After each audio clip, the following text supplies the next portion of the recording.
I am getting emotional for two things. First, because we are a dying group.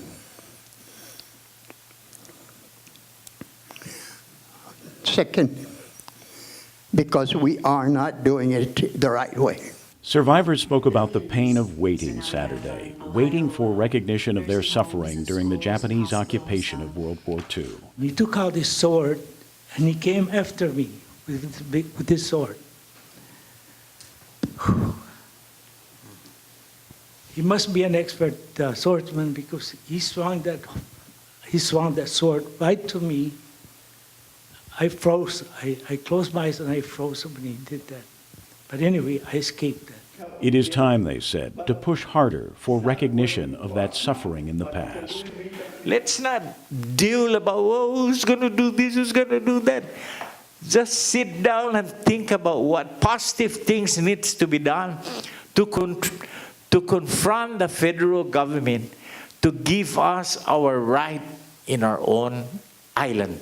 Thank you. The Guam War reparations measure before Congress would include financial compensation for both the living survivors and the descendants of those who survived the Japanese occupation but have since died. 2 years ago, U.S. Senators Levin and McCain offered reparations to the living survivors only.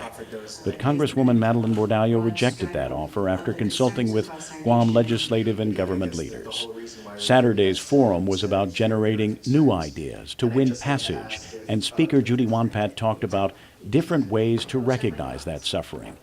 Brick-and-mortar solutions, like building a new hospital. So the brick and mortar then can be the hospital.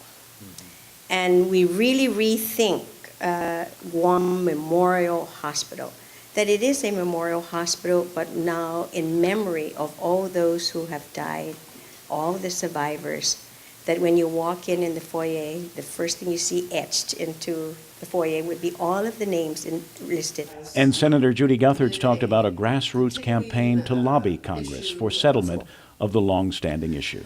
The war reparations PR plan should include our governor making appearances on national TV shows such as the Today Show, Good Morning America, Nightline, etc.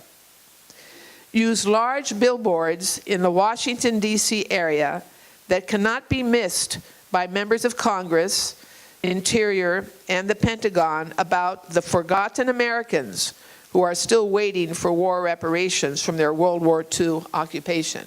Descendants of survivors also made suggestions, like using the Latino vote in the U.S. to lobby on behalf of Guam, or offering to give up their own compensation to a charity more deserving. I know that a lot of Chamorros here in Guam have Latino background, or, going back to the Spaniards, even you, Mr. Iriarte. Can we use that leverage? Because they're the largest right now, one of the largest groups in the United States right now that can push agendas into Congress. I have nothing to gain on this, and if they should be compensated for any kind, monetarily or through the public for forgiveness, if monetarily, then I'd rather give this money because it don't belong to me. I'd rather give this money to Make-A-Wish Foundation, at least somebody benefits of this thing. Not me, I wasn't here. And I'm definitely not going to spend the money I didn't get whipped for or banged for. We're not going to be deterred. We're going to continue to push, to push, to push. Kevin Kerrigan, PNC With News. that, I want to thank you and welcome all of you.